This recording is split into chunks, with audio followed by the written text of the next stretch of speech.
ଦେଖନ୍ତୁ ଆଜି ଯେଉଁ ପ୍ରସଙ୍ଗଟା ଉଠିଛି ଠିକ୍ ନିର୍ବାଚନ ପୂର୍ବରୁ ବିଭିନ୍ନ ସଂଗଠନ ମାନେ ସେ ଭତ୍ତା ବୁଦ୍ଧି ଆନ୍ଦୋଳନ ହୁଅନ୍ତୁ, ନବନିର୍ମାଣ କୃଷକ ସଂଗଠନ ହୁଅନ୍ତୁ, ଇଭିନ୍ ବିଜେପି ମଧ୍ୟ ତାଙ୍କ ଇସ୍ତାହାର ଦେଇଥିଲେ ଯେ ସମସ୍ତଙ୍କୁ 35,000 ଲେଖାଏଁ ଭତ୍ତା ଦିଆଯିବ, ଦିବ୍ୟାଙ୍ଗ, ବିଧବା ଏବଂ ବୁଢ଼ାବୁଢ଼ୀମାନଙ୍କୁ 35,000 ଟଙ୍କା ଭତ୍ତା ଦେବାକୁ।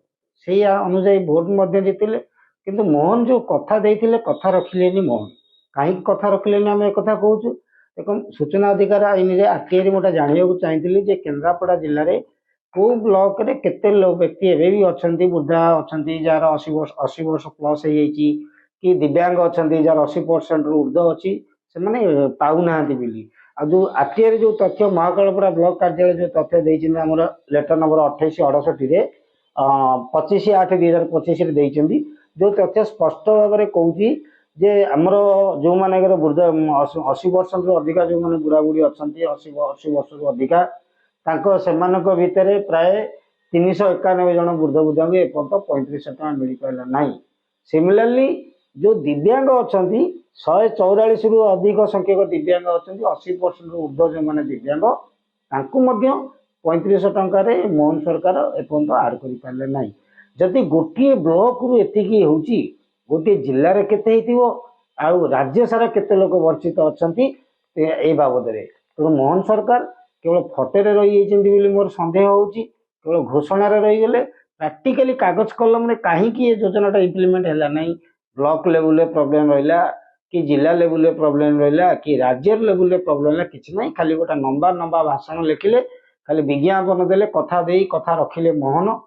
ମାନେ କଥା ଦେଇ କଥା ରଖିଲେ ମୋହନ। ଭତ୍ତା ବୃଦ୍ଧି ହେଇଗଲା, ଛତା ବୃଦ୍ଧି ହେଇଗଲା, ଜୋତା ବୃଦ୍ଧି ହେଇଗଲା, ଖାଲି ବିଜ୍ଞାପନ ପେପରରେ କୋଟି କୋଟି ଟଙ୍କାର ବିଜ୍ଞାପନ ଦେଇ ଚାଲିଛନ୍ତି। ଯେତିକି ଟଙ୍କା ବିଜ୍ଞାପନ ନଷ୍ଟ କଲେଣି, ଯଦି ସେତିକି ଟଙ୍କାର ବିଜ୍ଞାପନ ଦେଇ ପ୍ରାକ୍ଟିକାଲି ଯଦି ପ୍ରତ୍ୟେକ ବ୍ଲକ ଯଦି ରିଭ୍ୟୁ ରିପୋର୍ଟ ନେଇଥାନ୍ତେ ଯେ କାହିଁକି 391 ବୃଦ୍ଧା ବୃଦ୍ଧିଙ୍କର 35,000 ଟଙ୍କା ଭତ୍ତା ମିଳୁନି, କାହିଁକି 144 ଜଣ ଦିବ୍ୟାଙ୍ଗଙ୍କର ଗୋଟିଏ ବ୍ଲକରେ ଭତ୍ତା ମିଳୁନି, ଯଦି ରିଭ୍ୟୁ ରିପୋର୍ଟ ନେଇଥାନ୍ତେ, ହୁଏତ ଜନତା ଶାନ୍ତି ହେଇକିରି ଆଉ 10 ବର୍ଷ ମଧ୍ୟ ତାଙ୍କୁ ଭୋଟ ଦେଇପାରନ୍ତେ, ସେ ମଧ୍ୟ ଜିତି ଯାଇପାରନ୍ତେ। କିନ୍ତୁ ସେତକ ନକରି ଖାଲି ଲମ୍ବା ଗୋଟେ ପୋଷ୍ଟର ମାରିକିରି ବିଜ୍ଞାପନ ଦେଇ ପେପରରେ ଗୋଟେ ଫ୍ରଣ୍ଟ ପେଜ ବିଜ୍ଞାପନ ପେପରରେ 80,000 90,000 ଲକ୍ଷ ଟଙ୍କା ଖର୍ଚ୍ଚ ହେଉଛି, କୋଟି କୋଟି ଟଙ୍କାର ଖାଲି ବିଜ୍ଞାପନ ଦିଆ ଚାଲିଛି।